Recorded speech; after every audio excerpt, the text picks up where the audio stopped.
like sex is an important conversation that I think we gloss over by talking about just what feels good. And it's really nuanced, like how sex is showing up because of your trauma, how sex is showing up because of your success, how success is showing up because of your depression and your mental health issues, like how sex is showing up because of your job, right? Like, what's up, everybody, and welcome to the Queerly Blax Show. I'm your host, Ashley, and I'm so happy you came by. The Queerly Blax Show aims to normalize the everyday existence of Black LGBTQIA+ individuals through an interview-style series with regular folks like you and me. So every week, a new guest shares their story and unique perspective on their existence as an LGBTQIA+ individual. Thank you for tuning in, and make sure you subscribe, download, set your reminders to the podcast so you never miss an episode. Enjoy the show. Welcome back to another episode of the Queerly Blax Show. I'm your host, Ashley. I'm joined today with a very special guest, Mr. Ian, coming out of Houston with this fly shirt on. Ian, tell the people about yourself. Yes. Hi, Ashley. Thank you for inviting me into this space. So my name is Ian Haddock. I live in Houston, Texas, from a small town called Lamarck, Texas, by way of Texas City, Texas. So I'm a Texas boy through and through, a thoroughbred, if you would. And love Texas, love my work here. I most notably lead the Normal Anomaly Initiative, an organization focused on overcoming barriers, ending stigma, and problematic narratives to actualize a new normal. We like to say we change people's stories. We used to tell stories, now we change people's stories. And then I also serve as the president of our local chapter of Impulse Group, which is an international gay men's organization that focuses on connecting, supporting, and engaging gay men globally. Awesome. That's incredible, man. So we gonna jump right in, and we gonna go back to the beginning. What was your first encounter with your sexuality? I can't remember a time when I wasn't gay. I think I love that. I think that interestingly enough, and I was thinking about this as I was listening to other episodes and things like that you've done. And I was thinking about, like, I think it was harder for me to think of a time that I considered myself fluid. And that was a much more interesting thing, just because ever since I could remember, my uncle had these books. He was a reader. And so he would have these books that they were very sexually explicit books, not necessarily Playboy, but actual like books that you read. And I remember reading one of his books, and it was talking about heterosexual sex. And I was just so enthralled by this idea of like a man, even in reading the book, not having language. And this is me still in his books at like 6 or 7 when I first learned to read.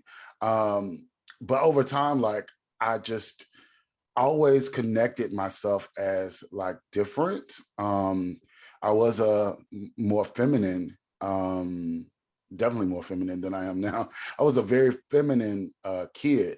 I like very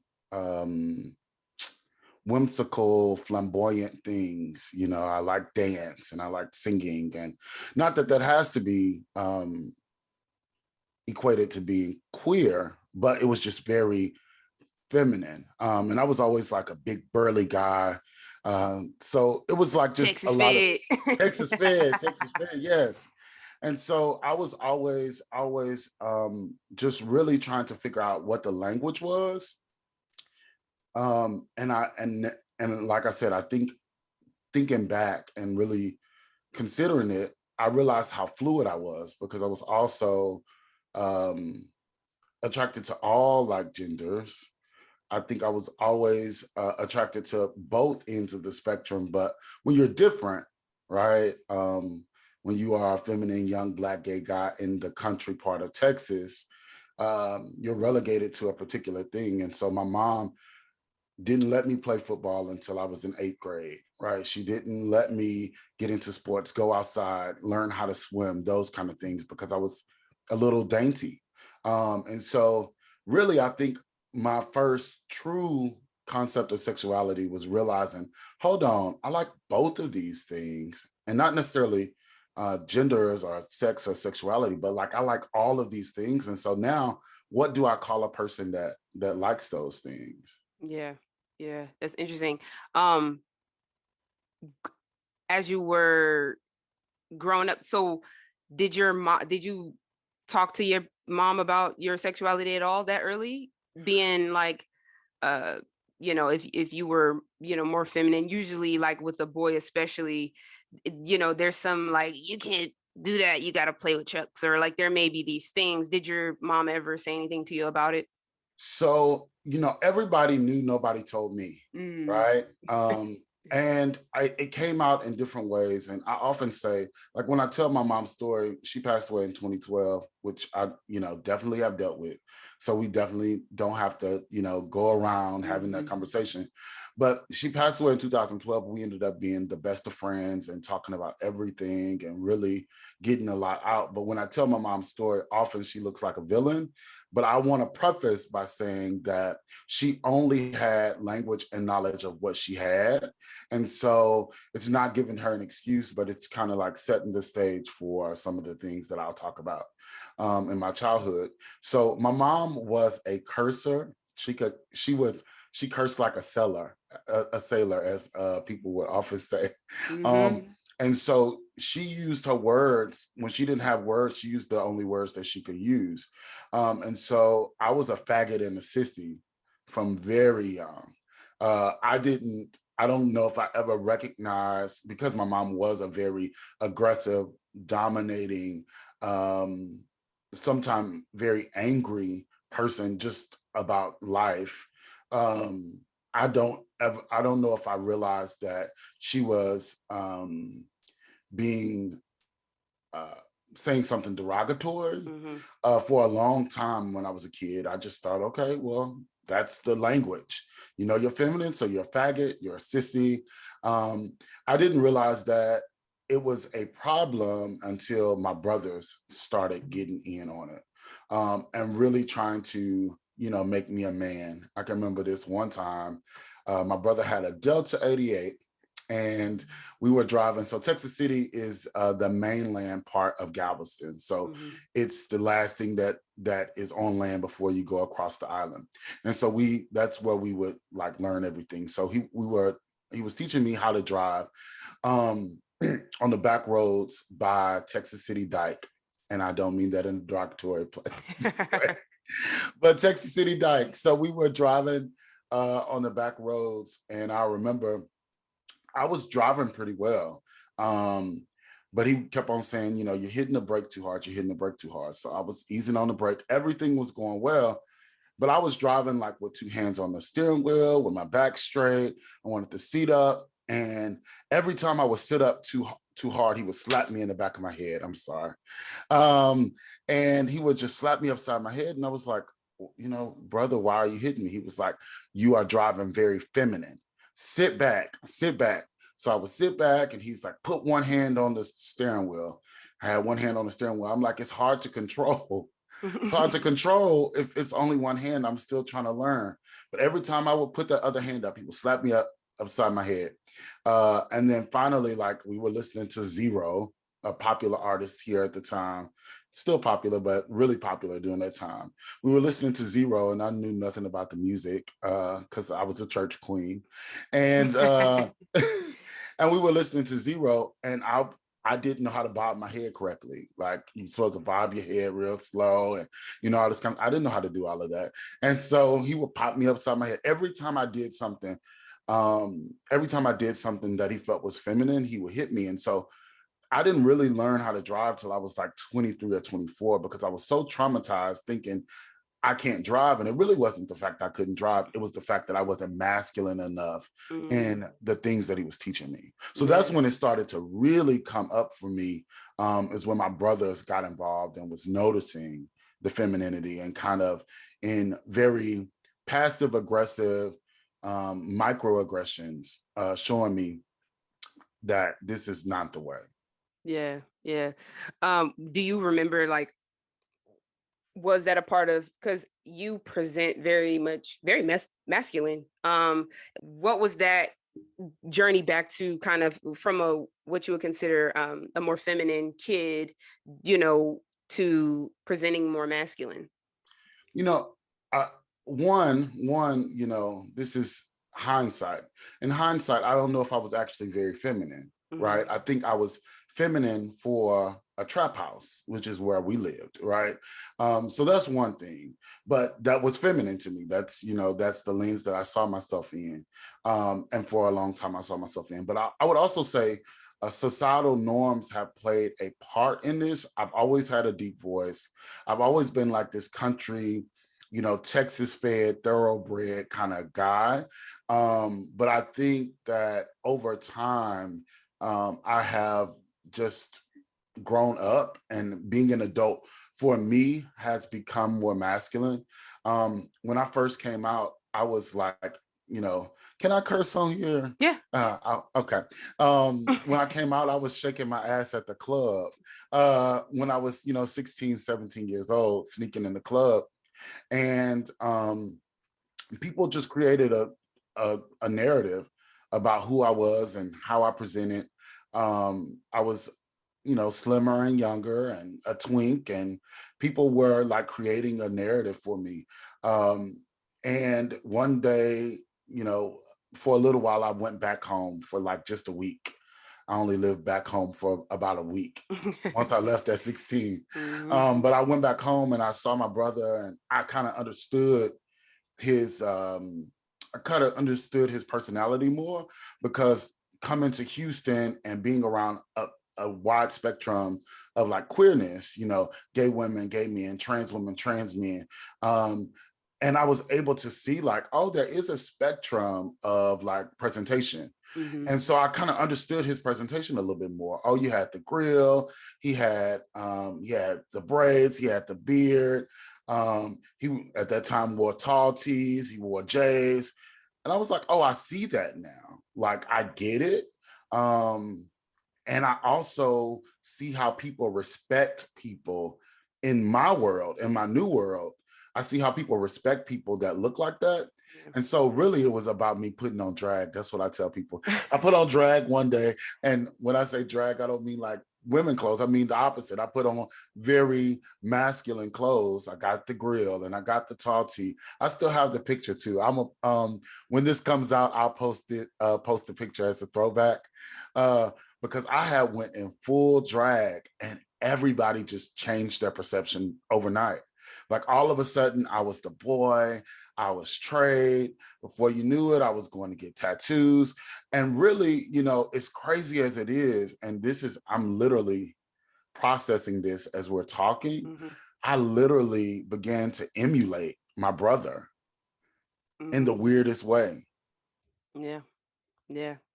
That's wild. That's wild. In going to, so Texas, I want to talk about like Texas just real quick, right? So you were from like a more country town, and then moving to Houston is like the major city. What is the acceptance of queerness in Texas outside of Houston? So where I'm from, people, if you went to the town, you wouldn't say it was country, especially from what people think Texas is. It would be what I would consider in terms of placement and how big Texas is and how large Houston is, because Houston is bigger than some states, right? And so Texas City is like a suburb of the suburbs, if that makes sense. So it's right outside the suburbs of Houston. And so I have a very different perspective outside of Houston in general, outside of major cities. What you'll find in terms of the political landscape, and that can tell you a whole lot about the state in general, outside of the political landscape, all of the urban areas, so El Paso, Houston, Dallas, San Antonio, Austin, some would say at some point Laredo, all of those are very democratic, very they would be considered extremely progressive for the South. Anywhere outside of those urban areas are Republican, which is why we're a Republican state. And so it is very much very dichotomous in nature, right? You It's very don't ask, don't tell outside of Houston. They don't care unless you say it, right? And if you say it, as long as you allow them to taunt, oppress, in some ways disrespect you emotionally and verbally, then you're good.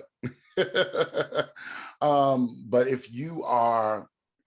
if I walk if I walk through Lamarca, Texas City with dope black gay, it's different because of privilege. But like in general, if I wore this, out in the public in Lamarck, I probably would get, something thrown at me.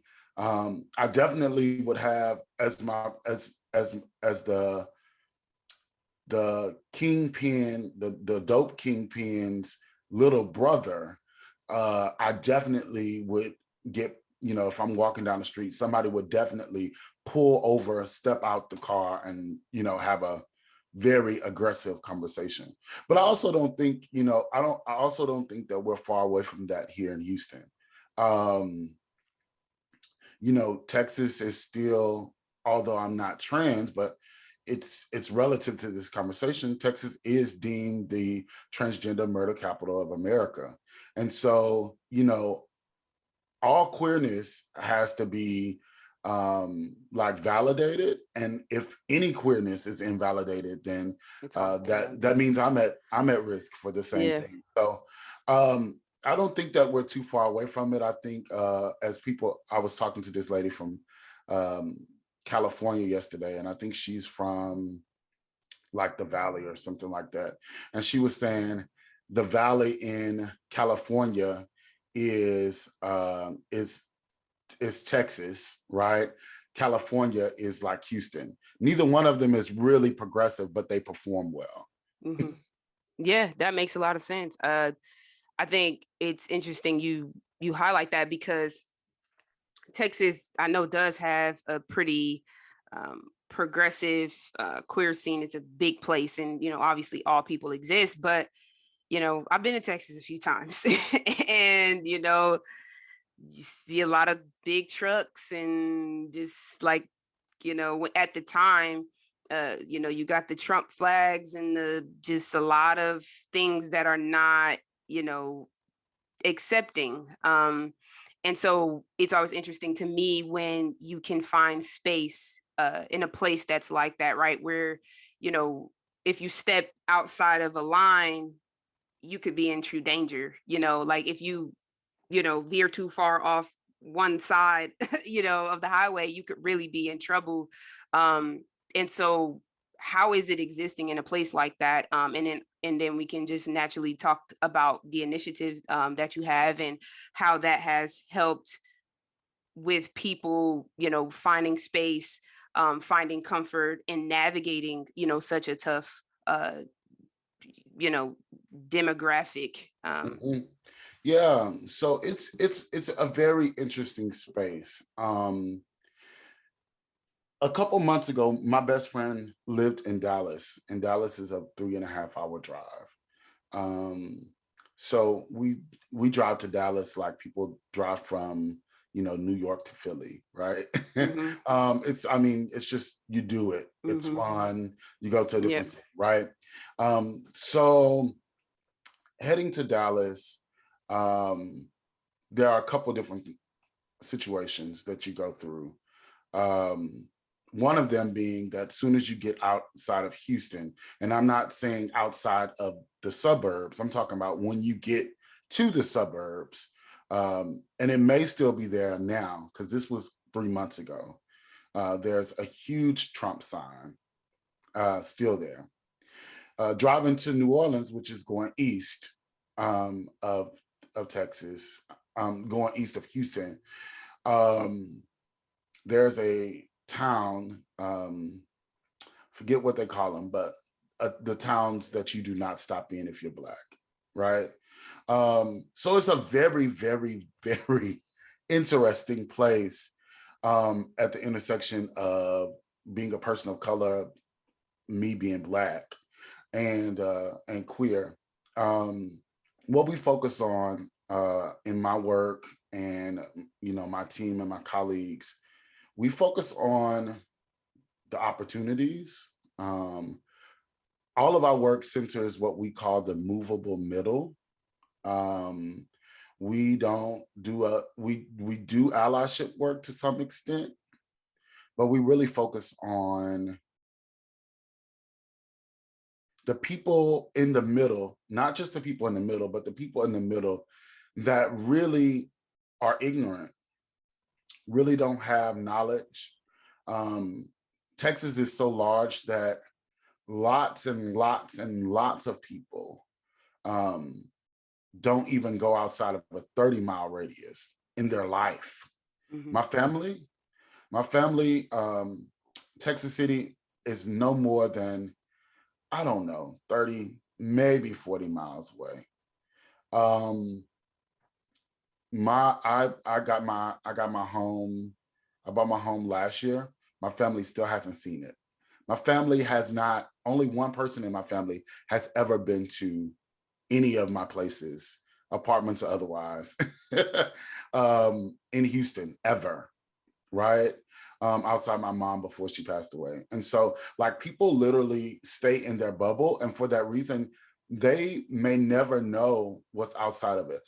Real quick, a quick story to document how difficult it is. So my aunt is now my maternal figure, one of my best friends. We talk almost every day for several hours a day. And during Trump's reign, um, she was on the phone with me, and she was just like, I can't believe people are so stupid. Why would they elect Trump? Why would they elect Trump? And I'm just like, yeah, but this is going to show America how it actually is for people at the margins that y'all haven't been able to see. And she was like, I don't get it. So then COVID happened, and she got upset about people not wanting to wear masks. Why aren't people wanting to wear masks? I'm like, we've always told you this. As a Black queer person, I've told you that nobody's safe if everybody's not safe with this Trump situation. And with these masks, we literally have been talking about condom usage all my life, all my queer life, and I still don't use them, okay? So I know, I know some of the complexities of what this looks like, but as much as I hate that we're dealing with this, I'm glad that you're getting it, because my aunt is upper middle class, worked all her life, just retired, so on and so forth. Well, we were having a conversation because I told her, I'm having a hard time thinking about this upcoming election. I don't know how I feel. I don't feel like anybody's doing anything really good on my behalf.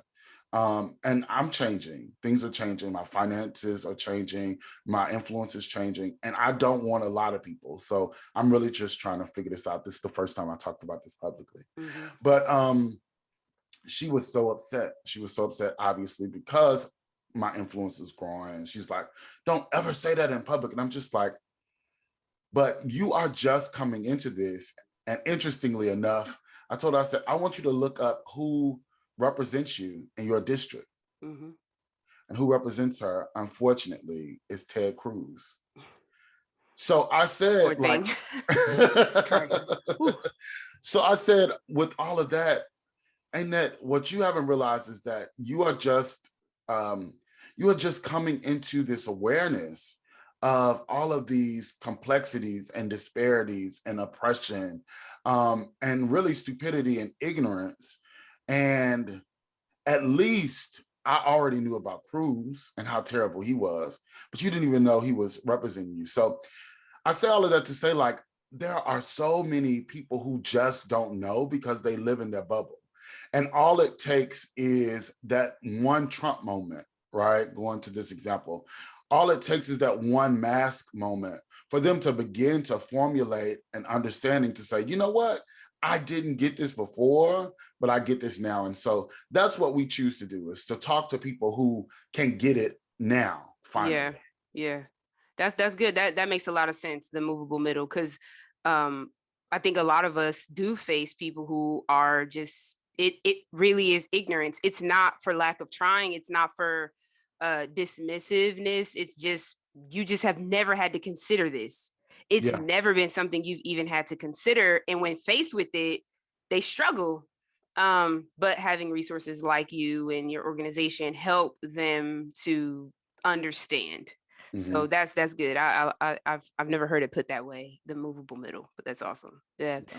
Um, so talk about some of the things that you guys do, like, you know, in the community, and what was, if there was there a gap that you saw in terms of the community that made you start this organization? Oh, absolutely. So the starting this organization is it started from a very weird place. I do want to just start by saying very transparently that I didn't get into community work from like academia. I got into this work from prostitution. And so as a former sex worker, I was really just trying to be responsible over my body and to continue to go get tested and things like that. And I think at some point, the first job that I was at was just like, somehow, even though you might be getting other STIs, you're not getting HIV. So we need to figure out why you're not getting HIV, and we need to find more people like you so we can figure all of this out. So I ended up getting an outreach position from like pretty much right off the street. And from that, I just learned and I soaked up a lot of information. And I was able to move through the system from frontline to coordinator to mid-level to senior level management. And somewhere around somewhere around my 26th person testing positive. And I remember this person for many reasons, but somewhere around that time, I realized that we were not changing the world by finding people who were living with HIV. Um, I realized we were not changing the world by focusing on Black gay men. I realized we were not changing the world by not creating our own spaces and curating and cultivating relationships. One of my mentors, Harrison Guy, always says, you can teach people how to write grants, you can teach people how to manage funds, and you can teach people how to create policies, but you cannot teach people is how to create community. Mm-hmm. And one thing about Black queer people is we know how to create community. Oftentimes we don't get those other skills. Mm-hmm. So through my work, I was able to get a lot of those other skills. But what I realized is we, not that people that, you know, test and focus on Black gay men and work in white organizations with programs that focus on Black queer people, not that they aren't impactful, but they were not making the impact that needed to be made here in Houston. You know, just statistics that stick out to me. You know, 34% of Black trans women make less than $10,000 a year. You know what I mean? Statistics that, you know, stick out to me is 40% of homeless youth are LGBT, right? Statistics that, a statistic that really showed me at least that we were not doing, that we were not making the impact that we should have. And this at the time was a projection. It's still a projection, but it could still come true. 1 in 2 Black gay men will contract HIV in their lifetime. Like, if we're doing this work, and at that time I was doing specifically HIV work and public health work. Mm-hmm. If we're doing this work, then why is this still happening?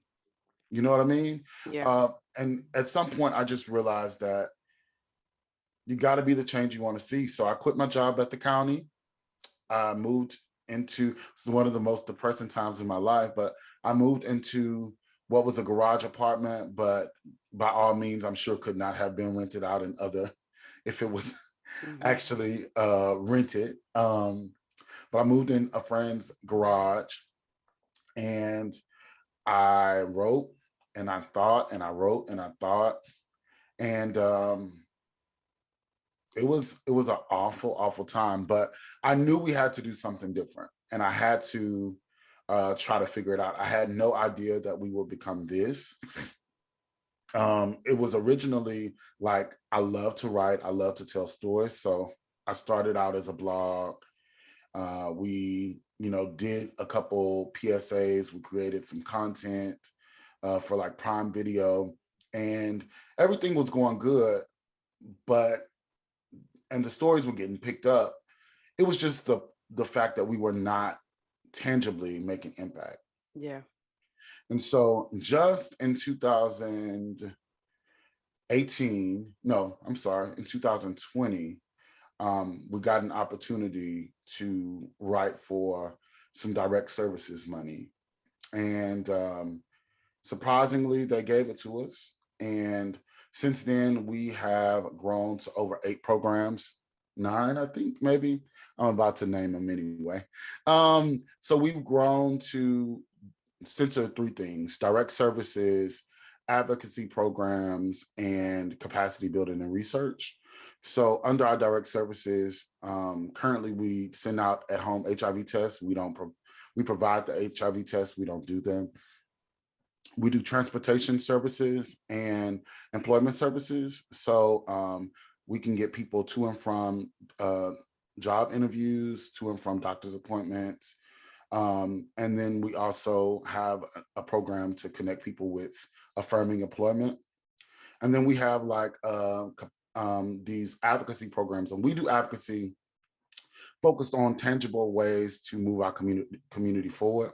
So we have an entrepreneurship cohort, Project Liberate. And then we have positive organizing wellness and resilience, focused on people living with HIV and giving them empowerment and tools to advocate for themselves.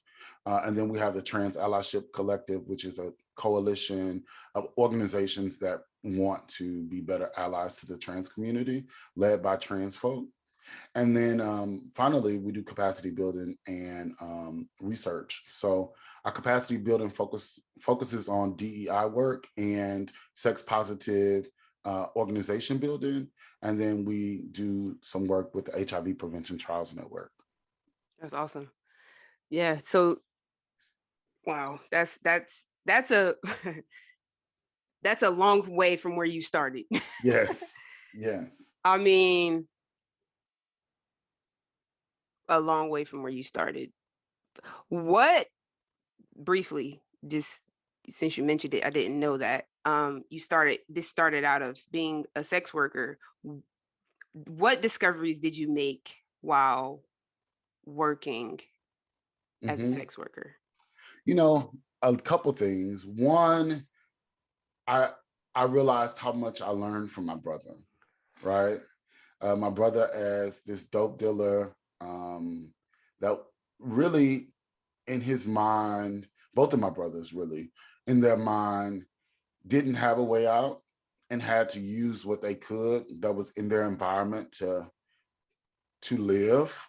And I saw that even though he hadn't, neither of my brothers graduated high school, but both of them knew business, right? And they were very serious about business, sometimes too serious about business, but they were very serious about business. So that was— I always say, if I knew a lot of people where I grew up that were drug dealers, and that was like a very normal thing. And I always say, like, man, if these people was in charge, we because there's some of the smartest people. Yep. Like, literally, like, some of the smart could tell you how to make $1,000 out of 10. Like, Yeah.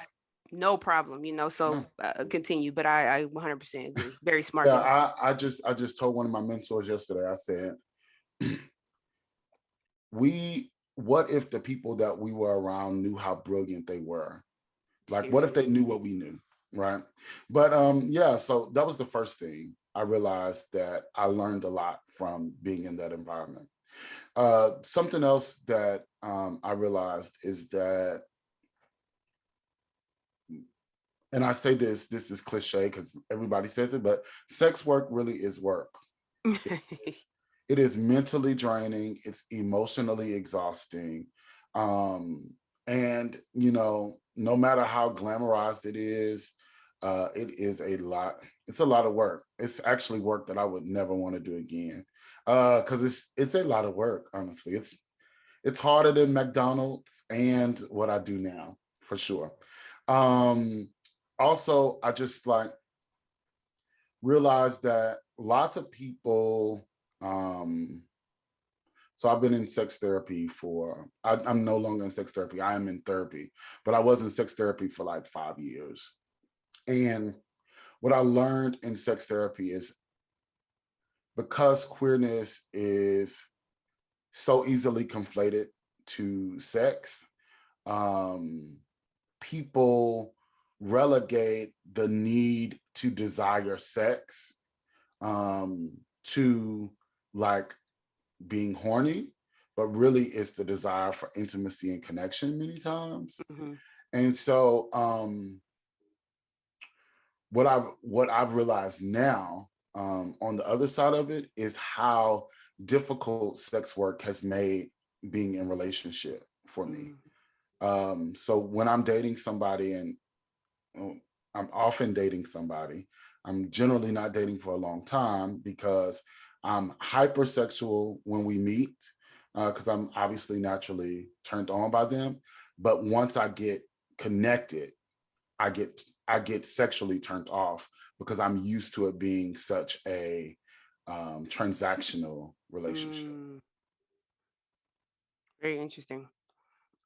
That's still something you Yeah, it's are still challenged something with I now? struggle with. Yeah, still something I struggle Interesting. with. Yeah. Interesting. Do you think that there's a lot of similarities to people, not even that they exchange like sex for money, but sex for sex, right? So like a lot of like dating apps, if people are like out there just for sex, once they are like transitioning into, I don't want to do that anymore. Like I don't want to use my body as a trade tool. I want to actually be in a relationship that they have some of the same Yeah. challenges. And I think it's hard to examine, right? Mm-hmm. Because I think two things can be true, right? I think that monogamy is a social construct that we don't necessarily have to live up under. If you want to, it's perfectly fine. It's a choice, and it's a great choice. But I do believe that it's a social construct that, you know, whiteness has made relevant. And I believe that we cannot be monogamous because sex is so easy to have. And I think we see that over and over. It is much easier. For instance, there's been guys that I'm extremely attracted to, that I have a wonderful time with. We go out, we mesh, we connect on so many levels, have some of the same interests, no arguments, ease and grace. They give me my space, they understand my work. Um, and we can cuddle for, 2 or 3 nights out the week. That next week, I don't want to have sex with them. But I think that's the same conversation, maybe not in a week, but I think that's the same conversation that I hear with queer women and men and our other siblings, when it's getting old. That person's body is getting old, their body has changed, or they're not doing what they used to. No, it's the comfort of having something that's next and something that's new. It's the excitement of facing that rejection, that possibility of rejection, and people, being turned on by you and telling you how beautiful you are, who have no connection to anything. It's the same. I think it's similar experiences. I think I articulate it in this way because, one, therapy. Go to therapy, y'all. Two, Yes. two, I articulate it in this way because it's a thing for me. And although I haven't personally heard people talk about it in this way, I'm sure other I've people. never heard it talk. That's probably going to be very enlightening because I've never heard that described that way, like how it manifests itself in your relationships. Because we talk all the time about like how, things that if you were bullied or if you dealt with other things in your past, how that could affect you. But something that, because sex work, it's not something that happened when you were a kid. Like, you didn't do that you were very much an adult.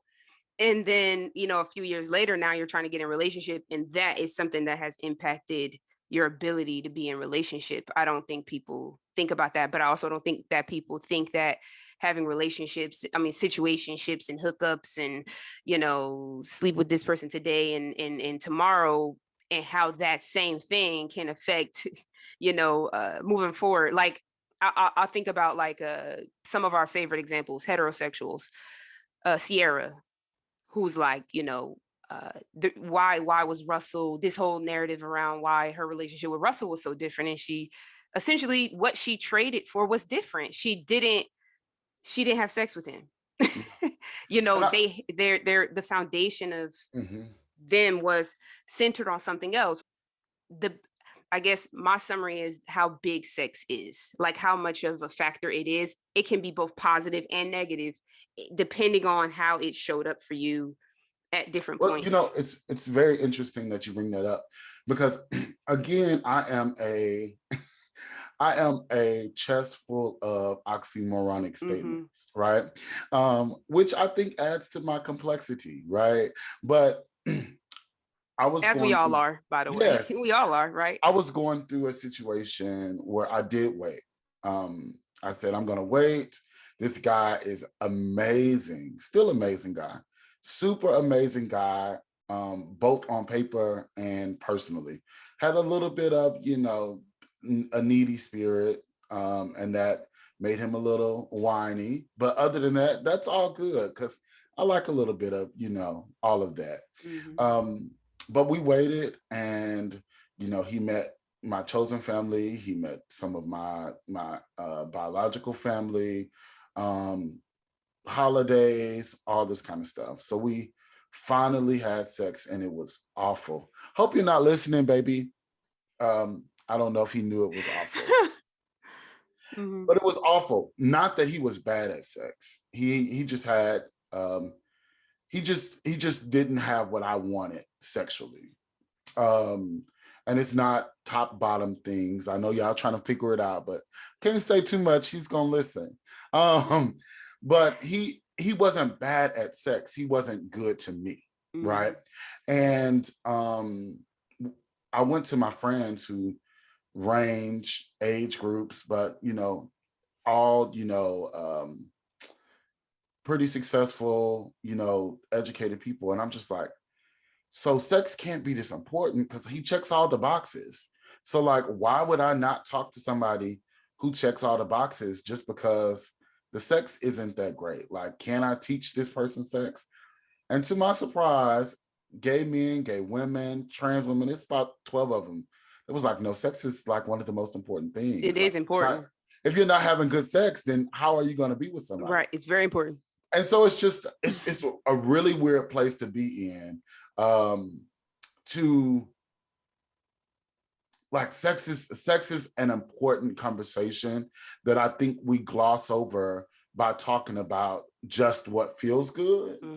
And it's really nuanced, like how sex is showing up because of your trauma, how sex is showing up because of your success, how success is showing up because of your depression and your mental health issues, like how sex is showing up because of your job, right? Like all of those things when we're talking about relationships and hooking up. Because for me, hooking up is easy because that person doesn't expect me. At least it's changing, and it needs to change. But before, hooking up was very fun because my presumption or assumption was that that person did not know me. And so then you didn't hold me to a standard of what I desired to do sexually, right? But it complicates it when you're talking about actually desiring an adult relationship. Yeah. What's the longest relationship you've been in? 4 years. Nice. And how did you guys talk openly about sex? We didn't talk openly about anything, which is why it lasted 4 years. We didn't talk openly about anything. I was probably his first actual relationship. And he was my first relationship after several years. And I find myself using some of the language that he used that used to bother me, but I'll never forget he told me to just kind of give you a concept of how the relationship was. I took him out to dinner one night and I was just like, hey, I know things have been a little rough for you personally, and I haven't made them easier, but it's because I'm having feelings that I haven't had in a long time.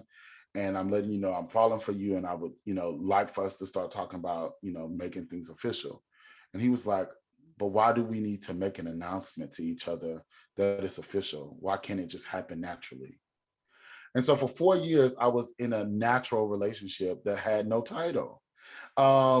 And that's really kind of like how the relationship progressed. And at first, it was something that grinded my gears to no end. But at probably year 2, it was the best thing because he didn't have accountability. I didn't have accountability. And it was really toxic. It wasn't toxic like people think. People think that's the point I wanted to get to, right? People think that relationships, if you got a job and you got a car and you have a place to stay and you're a good person and you're nice and you hang out with people, that is what makes a person good for a relationship. No, that makes a person an adult. Mm-hmm. Very much so.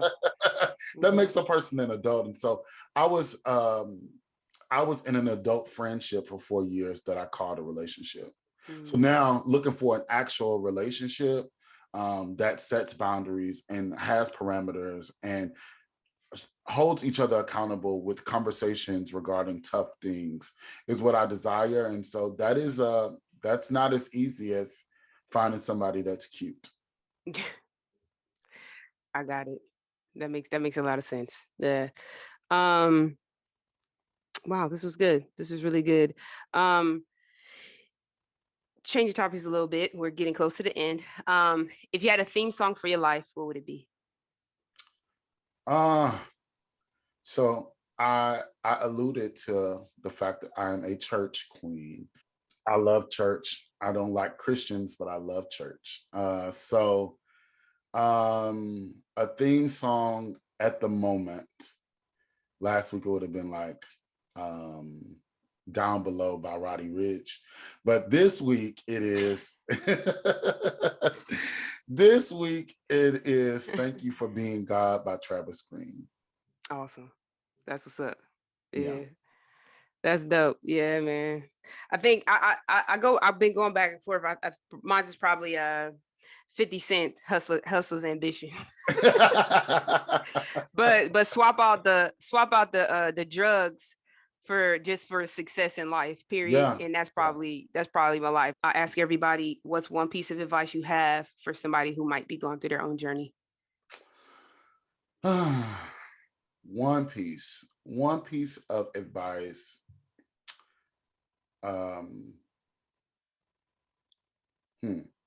One piece of advice that I would give people that might be going through their own journey is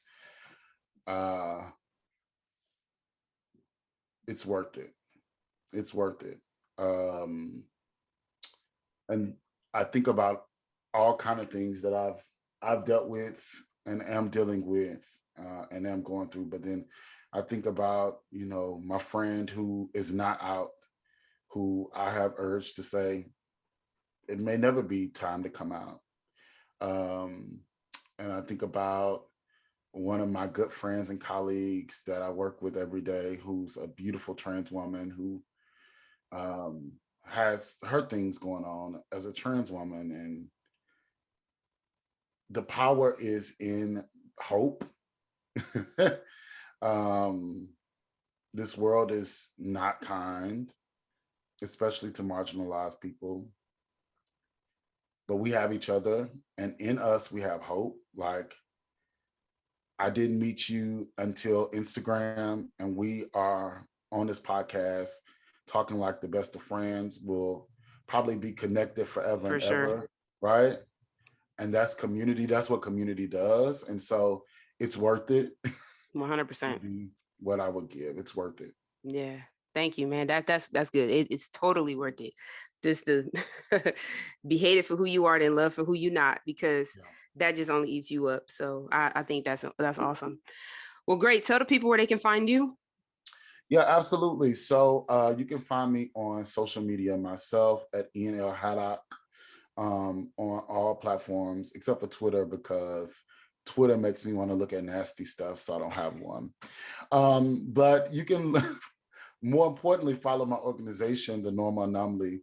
It's the Normal Anomaly on Instagram and Facebook, and _Normal Anomaly on Twitter. Awesome, man. Well, this is another episode of the Queerly Blax Show. I'm your host, Ashley. I'll catch y'all on the next one.